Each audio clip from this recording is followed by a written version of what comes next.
Hello students, welcome to Learner's Planet Theory Session 1 of Carbon and its Compounds.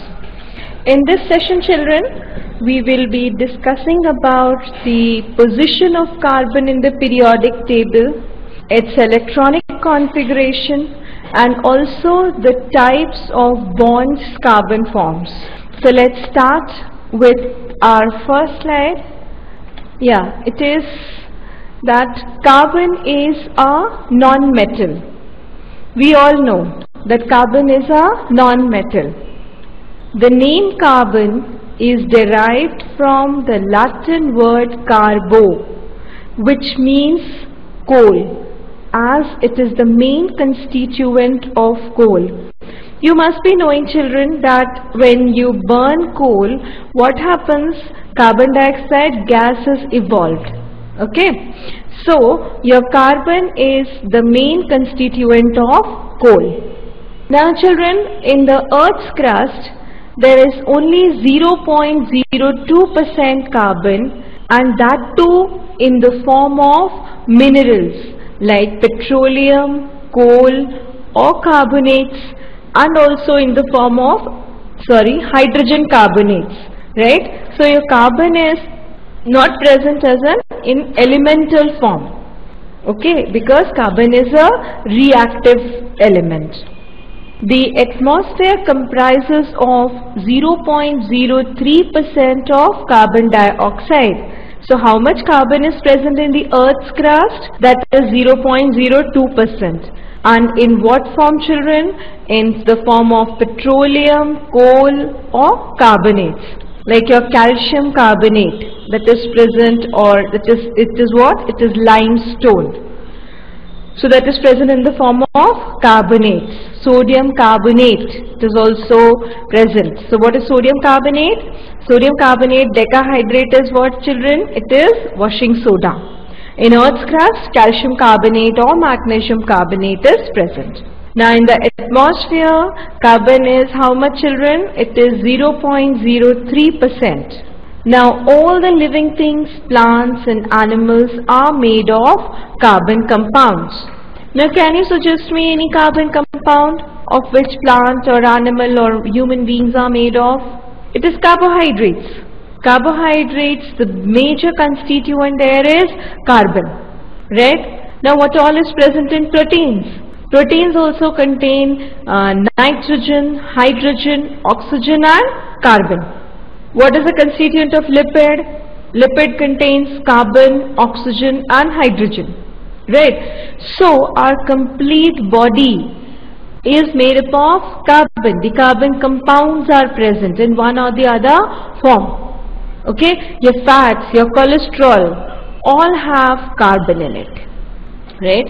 So the carbon is a very vital element of nature. Now moving to the next one, a large number of things which we use in our daily life are made of carbon compounds. For example, foods that we eat children. What all foods we eat? We eat starch. Starch contains carbon, that is a carbon chain is there. In starch there is glucose, right? These glucose molecules are bonded. So that glucose is again made up of carbon. So in one glucose molecule, how many carbon atoms are present? There are 6 carbon atoms, right? Sugar is again it is a dimer, or it is formed of glucose and fructose. So again glucose and fructose contain carbon, right? I'll draw the structure of glucose here so that it's better you understand this. Now what is your glucose? Glucose is what children? It is CHO. It is bonded to what? CHOH whole 4, and again there is CH2OH, right? So this is the formula of what children? It is glucose. Likewise fructose also contains carbon. How? Fructose contains carbon in the form of ketone group, that is CH2OH. It is bonded to C double bond O. Then is your CHOH whole thrice we can make it, and CH2OH. Right? So this glucose and fructose are composed of what? They are made up of carbon. Right? So, and fats again, they are carbon chains. Vitamins are also contain carbon. Proteins also contain carbon. Now your fuels like wood. We know that wood is a hydrocarbon. It consists of long carbon chains. Your wood, coal, alcohol, petrol. What are these composed of? These are made up of carbon chains. Like, I'll make here wood or coal or alcohol. All of them are composed of carbon chain or the hydrocarbons, that is hydrogen and carbon. The chain goes like this. This is a long chain. It can be the chain like this also. Right? Alcohol is a long carbon chain and it is bonded to an OH group. So these are also composed of what, children? These are composed of carbon. Right? Your petrol is also composed of carbon compounds. Now there are other chemicals like household and commercial articles like paper, soap, cosmetics, oils and paints. All are composed of carbon. Right? There are few more examples like textile fabrics, cotton, wool, silk, linen, rayon, nylon. These all contain carbon, children. Nylon or rayon, these are all what? These are carbon fibers. They have long chain of carbon atoms. Your drugs and disinfectants like penicillin, like quinine, like aspirin, sulfur drugs. Your poisons like opium, strychnine, your perfumes like vanillin or camphor. All of them contain what, children? All of them contain carbon as a main constituent. Right?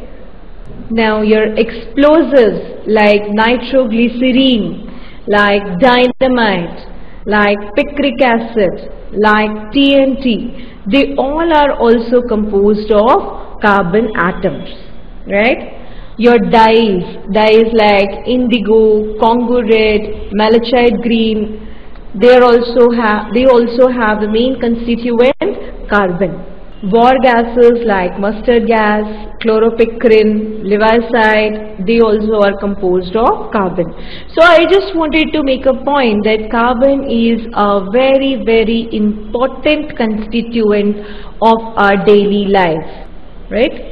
Now let's take up that where this carbon is present, what is its symbol? So what is the symbol of carbon, children? It is C. What is the atomic number of carbon? It's 6. What is the atomic mass of carbon? It is 12. And this is the most common isotope of carbon. You know, C14 also exists. C14 is also one of the isotope of carbon. C14 is also one of the isotope of carbon. So carbon exists in two isotopic forms, C12 and C14. C14 is formed in the atmosphere. Okay. Now its electronic configuration is K2L2. What are these K and L? Now we know, children, that an atom is in the form of a sphere. Right? Now in the center is your nucleus. Now surrounding the nucleus are your shells. So what is this in the center? This is the nucleus, children, right? So I'll write it as nucleus.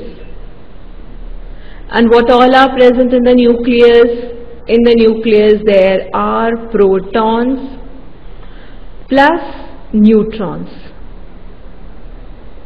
and these are the shells. Now there are two shells in it, children. What are these?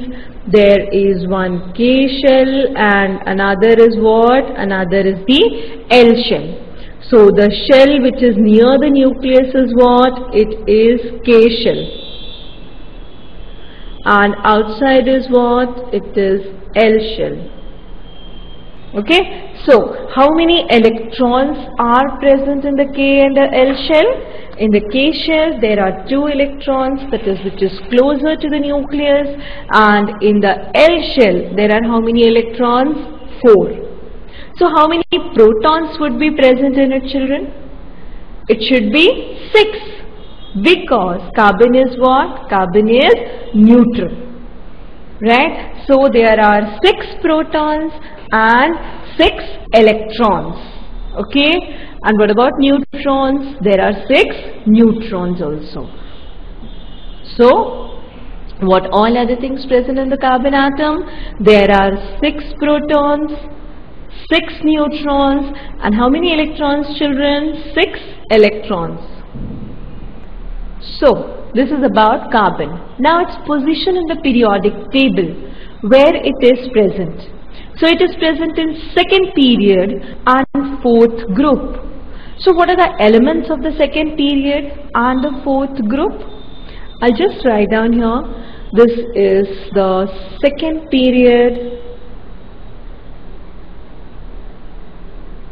and which group, children? It is fourth group. So what are the elements present here? In the second period, carbon is present. In the third period, what will be present? Silicon. Likewise, there is germanium, there is tin, and there is lead. Right? So what is the position of carbon? Position of carbon is second period and fourth group, right? So when it is present in the fourth group, what will be its valency, children? Or how many electrons are present in its outermost orbit? It is 4, right? So there are 4 electrons in the valence shell, right? So what will be its valency? 4. So now moving back to our slide.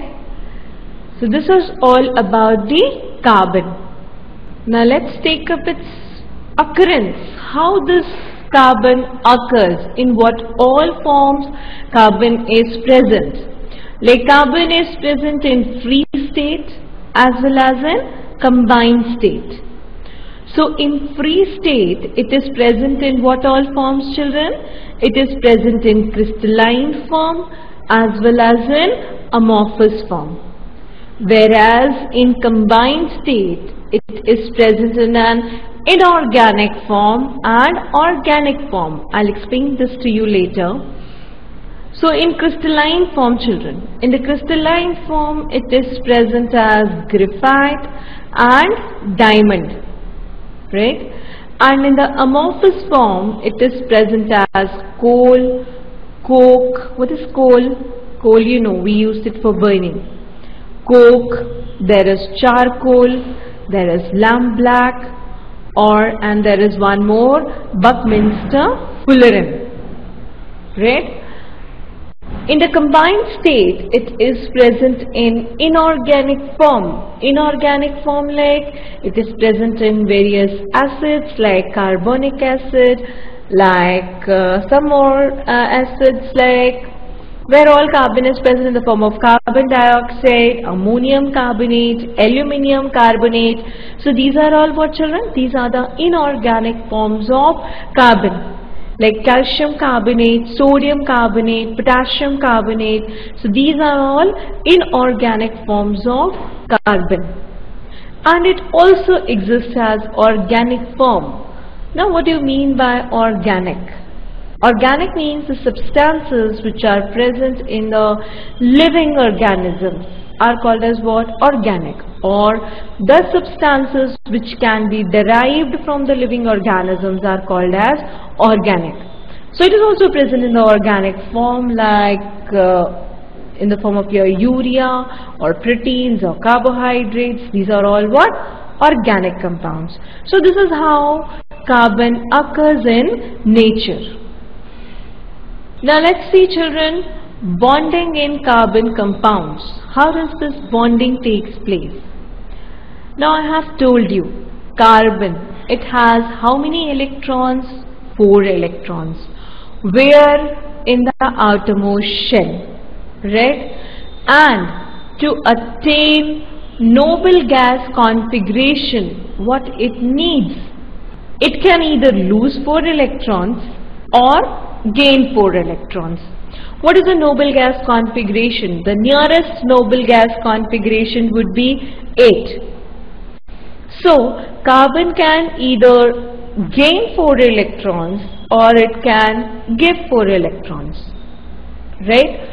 So what it can do, let's see. There is formation of carbon 4 minus ion. 4 minus, what does it mean? It is accepting 4 electrons, right? Now, can it accept 4 electrons? Say, how many electrons are present in carbon?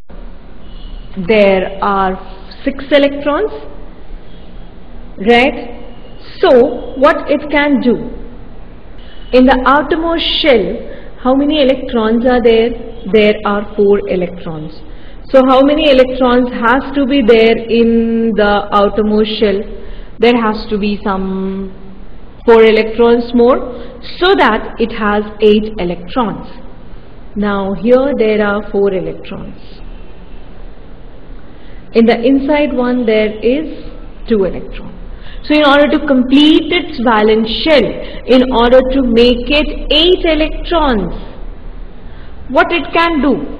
It can take up 4 electrons from outside, and what it can form, children? It can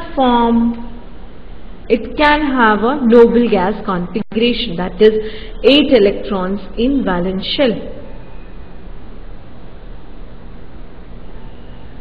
But can it hold? How many protons are present in the nucleus? 6 protons. Now can these 6 protons hold 10 electrons? Now altogether there are 10. There is 2 in the K shell, 8 in the L shell. So there are how many? 10 electrons. Can these 6 protons in the nucleus hold these 10 electrons? No. It will become unstable, right? So formation of C-4 ion is ruled out. Now let's check out for the formation of C4 plus ion. So formation of C4 plus ion. Large amount of energy is required to remove 4 electrons from the valence shell, leaving behind a carbon cation with 6 protons in its nucleus and only 2 electrons in the shell. Say what I told you was that, see, this is the nucleus of the carbon atom, right? How to draw this? I'll just take up. This is the nucleus of carbon atom. This is what, children? This is the K shell and this is the L shell. Okay. Now, in the nucleus, this is a very, very small atom. We know that where it is present in the third period, right? So, the size of carbon is small.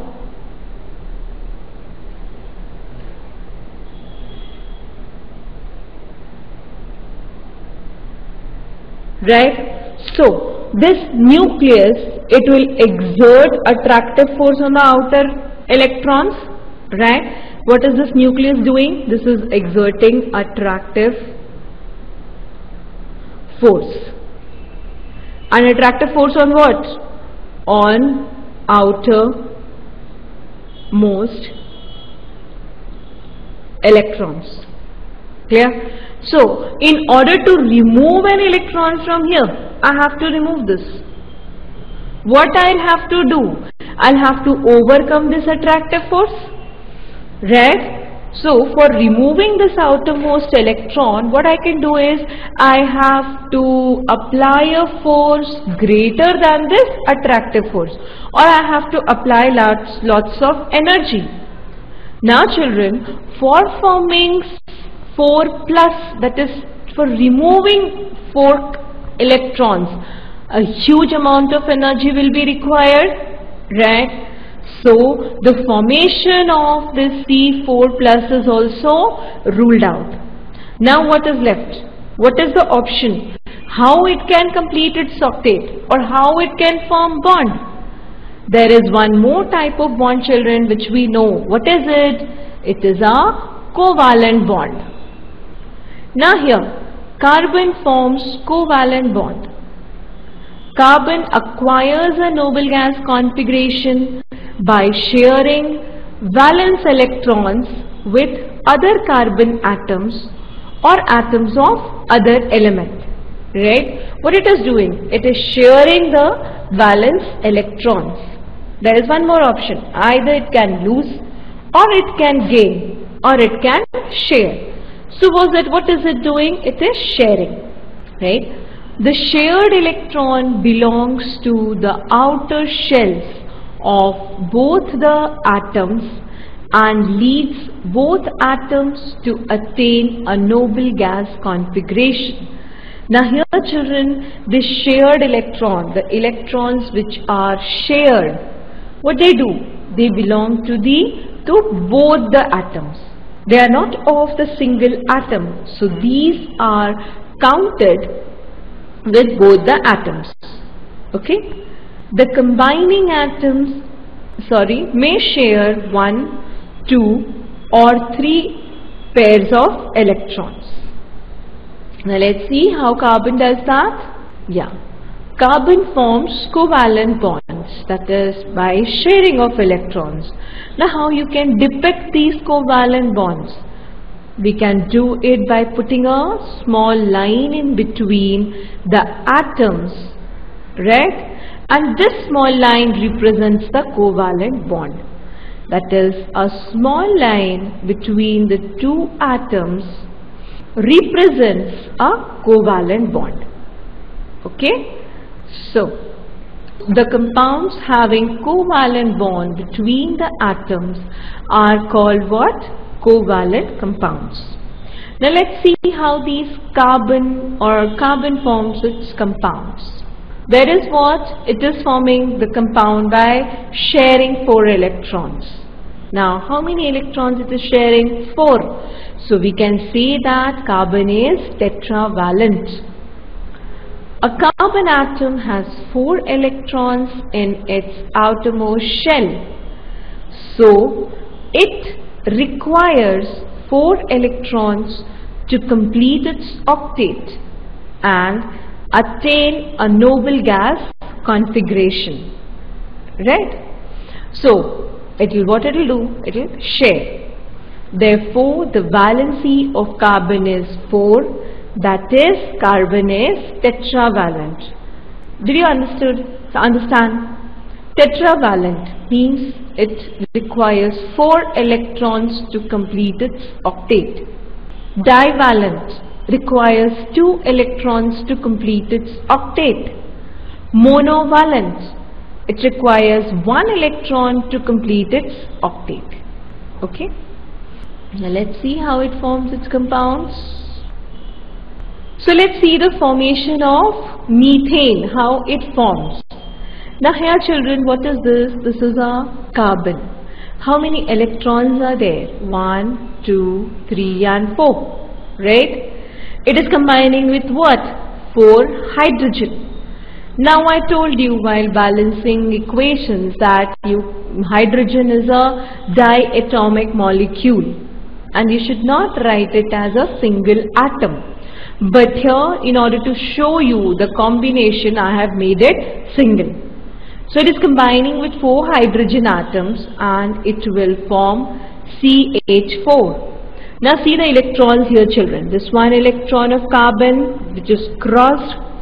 This is the electron of hydrogen which is in the dot form. This is again the electron of carbon, electron of hydrogen. Electron of carbon and electron of hydrogen. This is again the same. Now the shared pair of electrons are counted with both. That is 1, 2, 3, 4, 5, 6, 7, 8. That is, carbon has how many electrons now? 8 electrons. Hydrogen. The shared electron will be counted with hydrogen also. So it is 1, 2. 2 with hydrogen. Again 2 with this hydrogen. 2 with this hydrogen and 2 with this hydrogen. Right? Now carbon has got what? It has got a neon configuration, that it's got 10 electrons, 2 plus 8.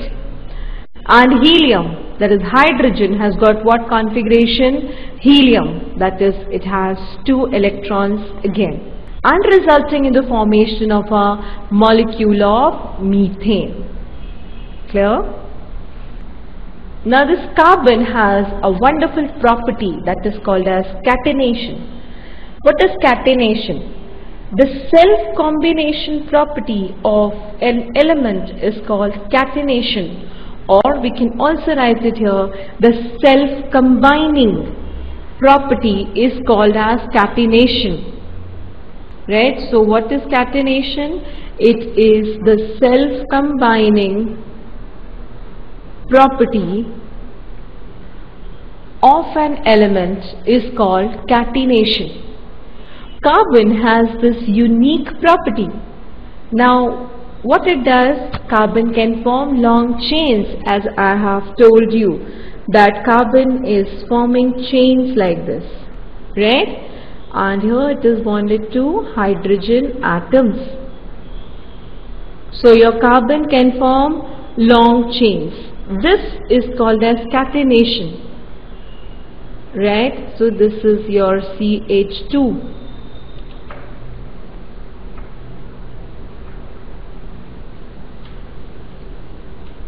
Now carbon has this unique property which aids carbon to form long chains.